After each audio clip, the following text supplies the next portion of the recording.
I was selected to give the commencement address for Davison High School, and that makes me very nervous. In front of 6,000 people, 400 graduates, and my daughter graduating, you can't tell, but I was a nervous wreck. So without further ado, here's how it all went. Please help me welcome to the podium Mr. James Wilcox.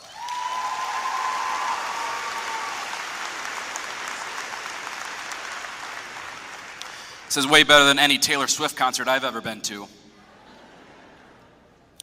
Greetings, guests and seniors. I actually cannot believe that I am up here speaking to you and all of you out there. The fact that I'm here, that you decided to have me as the commencement speaker is very humbling, as Mr. Pigger said. Never in my wildest dreams would I have thought that I would be standing in front of 6,000 people giving a commencement address. Never in my wildest dreams. Now, to be honest, I actually forgot to write my speech until last night, so you're now listening to the first Davison commencement speech written entirely by ChatGPT. Here's what artificial intelligence had to say. I can think of no greater honor than to speak to you today. Obviously, I'm just kidding. I wrote all of this myself. First, I welcome you to Dork Federal. Actually, I think it's Dork Financial now. Actually, can we just call it the Dork Financial Credit Union, Pirani's Hockey World, Shrine Circus, Flint Firebirds Event Center?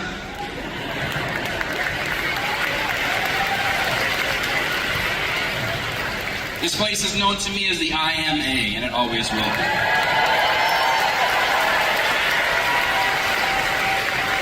See these kids down here, they're looking around like, what? I have no idea what you're talking about.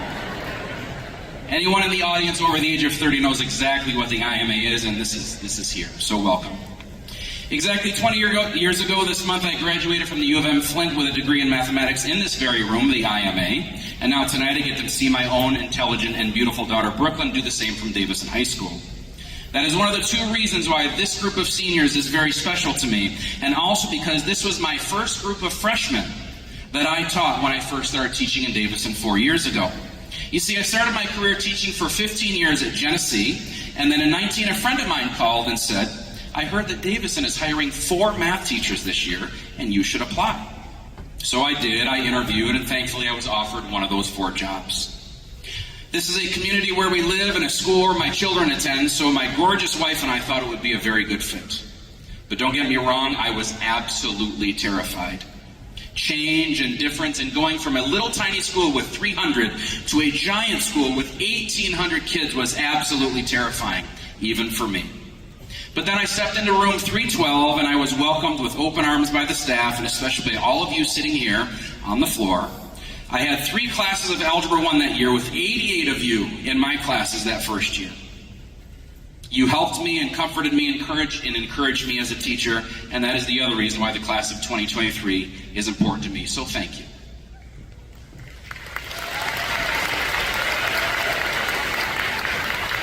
Seniors, I want to share with you 11 things that are valuable to you to take home with you today, and obviously I chose the number 11 because we all know that 11 is a prime number. Number 1, don't ever believe that you are limited to your wildest dreams. Just as I mentioned to you earlier that never in my wildest dreams did I ever think I would be up here today, there are things that you cannot even conjure up in your head that will come true. There are things that you will do in college, in the military, or in your career that you cannot even fathom. You see, when I was in the 7th and 8th grade here at Whittier Middle School in Flint, Michigan, we had the famous invention contest. And in 1992, I will tell you that I invented the Bluetooth headset. It's true.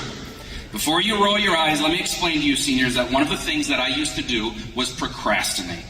For some reason, if I ever had a 5-paragraph essay or a science fair project due, I would wait until the last possible minute to do it. And when I say last possible minute, I mean midnight the night before that it was due.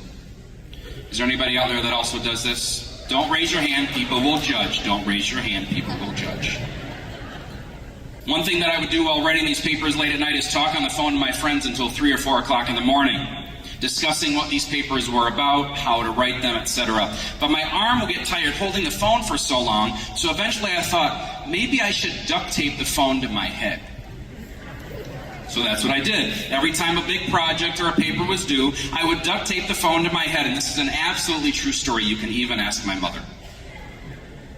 The problem is that after the paper was fully written and the phone calls to my friends were over at 4 o'clock in the morning, I then had to rip the duct tape off of my head and face, pulling every single tiny peach fuzz hair out of my cheeks. And now fast forward to the invention contest. My idea was to build the perfect phone holder, so I no longer had to use duct tape on my face.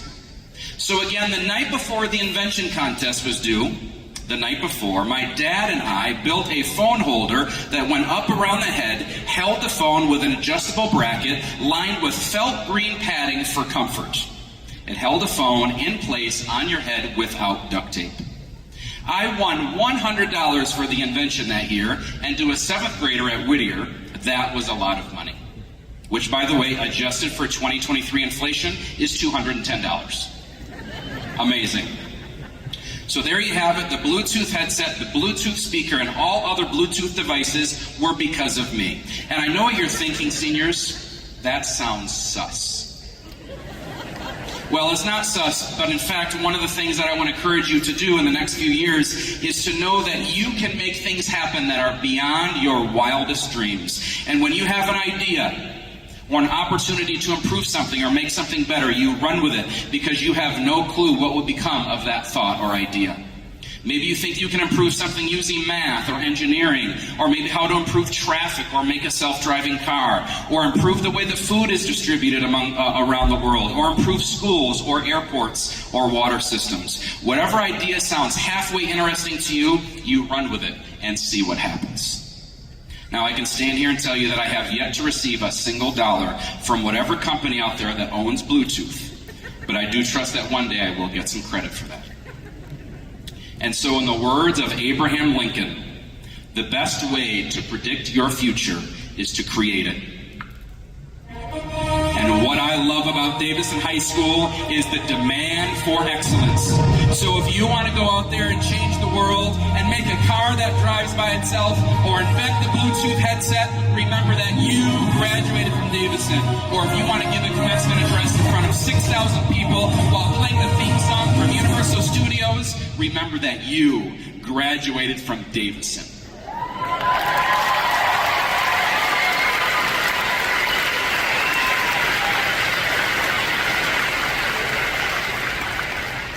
Number 2.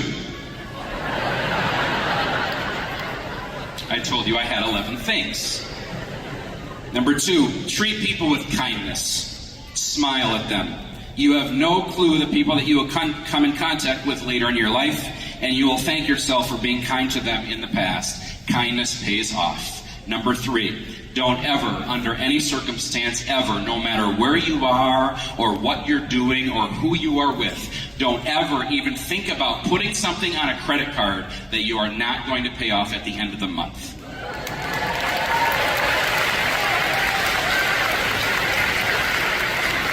Being in debt is very stressful. Number 4, if you're going off to college or to a trade school that has anything with classrooms, sit towards the front.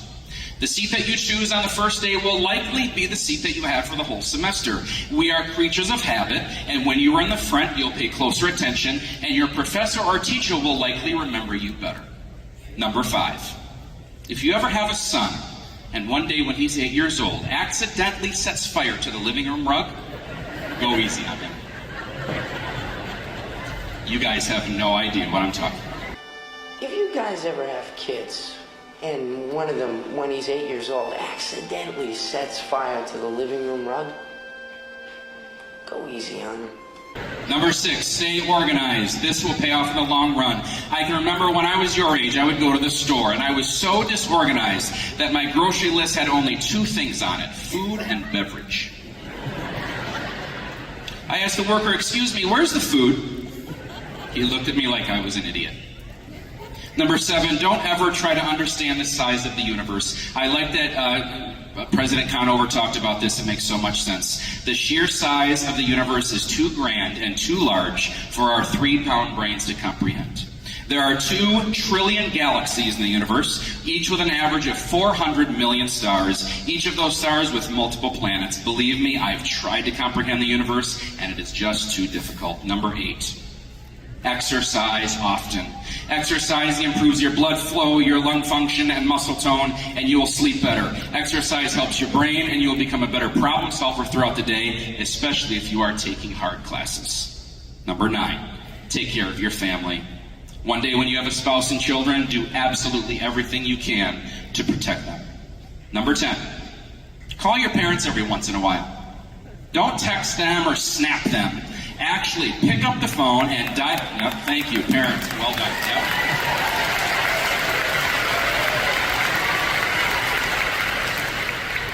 Don't text them or snap them. Actually, pick up the phone and dial their number and let it ring. Because it's low-key important on God that you get locked in and dial their number, FR, for real, and they will appreciate it, no cap. And when you call your parents, wear a headset. And finally, number 11. Seniors, repeat after me. I can do anything that I want to do, even what is beyond my wildest dreams. Best of luck. Thank you.